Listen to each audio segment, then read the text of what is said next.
Well, I think City need it more because they've got a game in hand, but they are sitting sort of mid-table at the moment. And it is the acid test for Tottenham because the 3 victories in the league recently, West Brom, Burnley and Brighton, are all teams who have struggled at the start of the season. I mean, Brighton have played some good stuff, but they haven't got the points to show for it. The other 2 have really struggled. So this is the acid test for Tottenham, but we expect potentially Aguero to be back.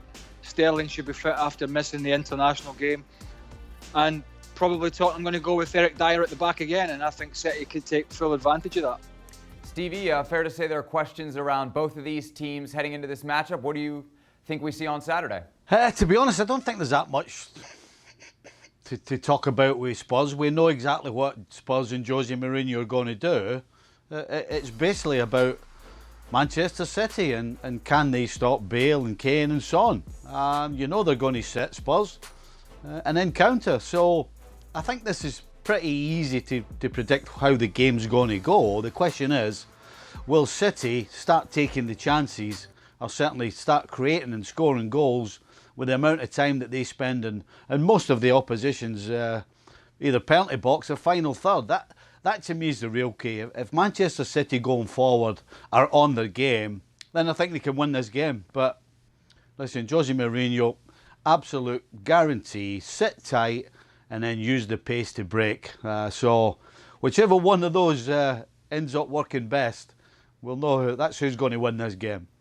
Robbo, a lot of folks look at this as maybe a test to see if Spurs are true title contenders. I guess the question I want to ask you, though, is we would assume in years past that test would come because Manchester City could hang 4 or 5 on you. Is this Manchester City still capable of that?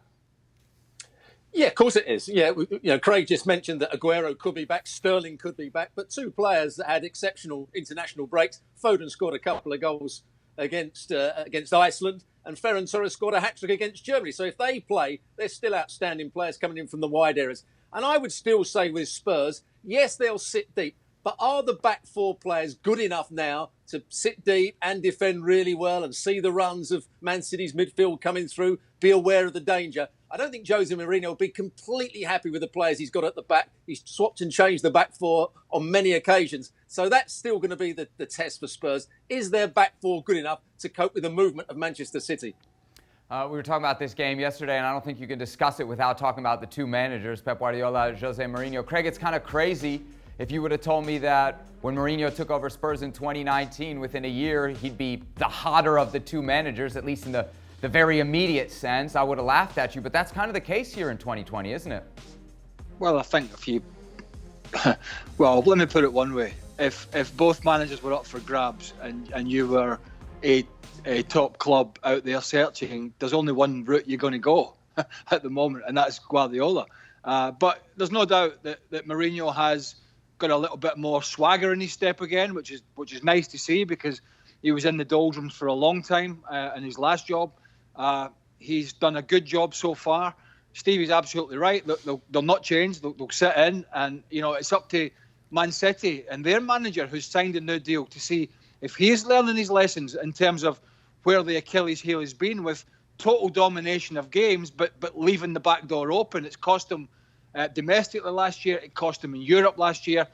And we'll find out over the weekend whether it's going to cost him again with the pace of this Spurs side. But yeah, Mourinho's got the swagger back.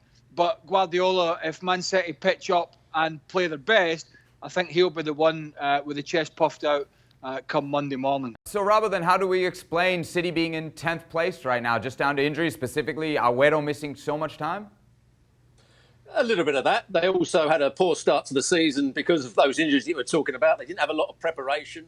I'm not sure that they had the players playing that they wanted to play out on the pitch.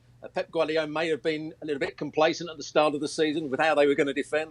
They thought they were going to dominate games, but they were caught on the counter-attack. And that will still be the problem in this game against Spurs. If Rodri, who plays as a holding midfield player, doesn't see danger, if the centre-backs don't see danger and drop off at the right time, then Son will cause them problems. But overall, Pep Guardiola is an innovator. Mourinho quite often goes back to what's been successful in the past for him. So I think Guardiola is by far and away the better coach at the moment.